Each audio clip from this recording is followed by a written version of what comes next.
Print, email, Facebook, Twitter. More. This will not define us. Margaret River community grapples with reality of Miles family shooting. So far today, police in Australia would have dealt with on average 671 domestic violence matters. Learn more about these numbers. Share. Brent Watson is a neighbour of the Miles family, who were killed in a murder-suicide in Margaret River on Friday. It wasn't until the morning after the tragedy that it became clear to him just how much the shootings had affected his community.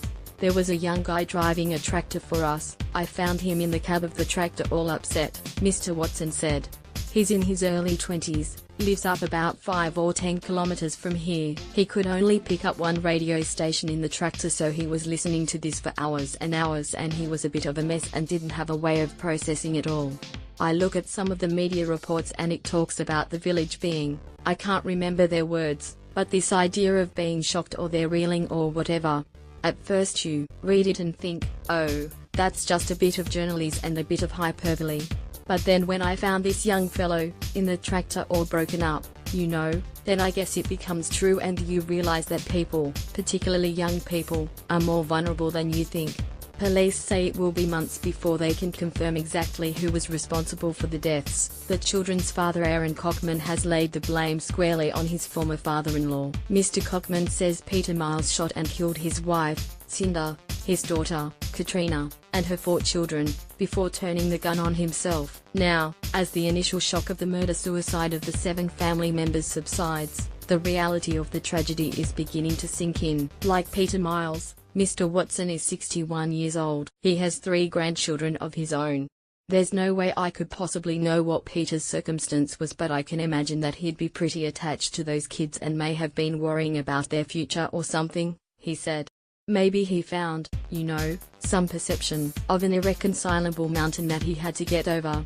"They all cared for each other. That's what made it so horrifying." Retired academic Felicity Haynes lives near the Miles farm and had a person staying on her property who heard the gunshots early on Friday morning. They thought it was ruse shooters. It would be a few hours before she learned the reality. "I couldn't imagine that the family would be broken up that way," she told 7.30. "They all cared for each other. That's what made it so horrifying. Everyone says they're in shock. This is disbelief at such an event. It was unimaginable that one of them could come and destroy everyone else there." Ms. Haynes said, looking back, "There were signs the family was under pressure. I had spoken to Cinda just on last week and I said, you were looking tired. Is everything okay?" Ms. Haynes said. "And she said to me then, oh, their son is in hospital up in Perth. He's having major surgery and that was a concern. And she said, oh, and there are a few difficulties at home. I didn't want to push. I mean, if she doesn't want to tell me, she doesn't want to tell me." But clearly Peter was becoming less rational and that was a worry to her.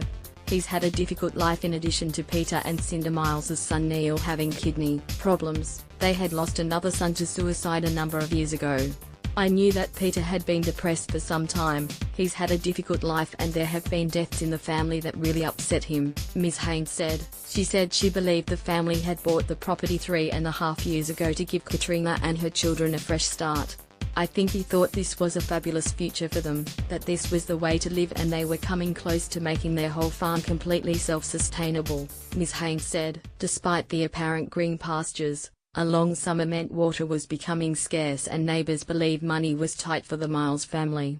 "He had some residual finances left, but I think their plan was that they could survive on their existing finances while the farm property grew its own vegetables and meat and things like that," Ms. Haynes said.